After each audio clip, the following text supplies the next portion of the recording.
Сәлем достар, қайырлы таң. Ал мен сіздерге металл ин белгісіндегі адамдарға арналған қысқаша ғана болжамымды ұсынамын.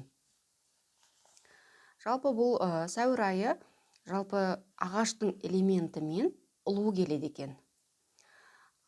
Бада элементі, судың элементі кеткендіктен адамдардан қорқыныш кетеді. Бірақ адамдарда агрессия көп болады. Ал металл индерде ресурс пен ақшаның элементі келіп тұр екен. Жалпы ақшалы ай. Егер алдағы осы сәуір айына сіздер мақсат құрсаңыздар, жоспар қойсаңыздар, оған міндетті түрде жетесіздер. Клиенттеріңіз, заказдарыңыз өте көп болады.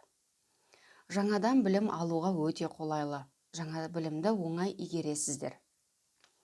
Кітап оқуға, жаңадан бір курстарға қатысуға керемет мүмкіндік туып тұр. Сосын алған білімдеріңізді міндетті түрде практикада қолданыңыздар.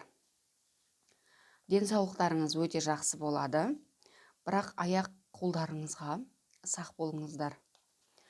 Өмірлеріңізде жаңа дүние бастау алады. Бірнеше жұмысты қатар алып жүруге тура келеді сіздерге. Бірнеше білімді бір уақытта аласыздар.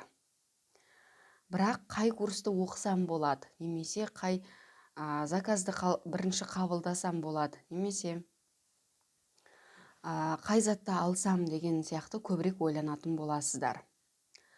Шығармашылық жұмыс жасауға өте қолайлы. Бір проблеманы шешуге тырысасыздар. Жалғыз отырып жұмыс жасайсыздар. Жалпы әрекет етуге өте дайынсыз. Жұмыстарыңыз көп болады. Жұмыста үйіңіздегі бір құпия сіздерге белгілі болады. Сіздің жоспарларыңызда, жобаларыңызда, құнды заттарыңызды айдың соңында ұрлауы мүмкін, сақ болуға шақырам. Ал менің қысқаша ғана болжамым осындай. Егер сіздерге ұнап жатсам, лайк басып, комментарий қалдыруды және менің каналыма жазылуды ұмытпаңыздар.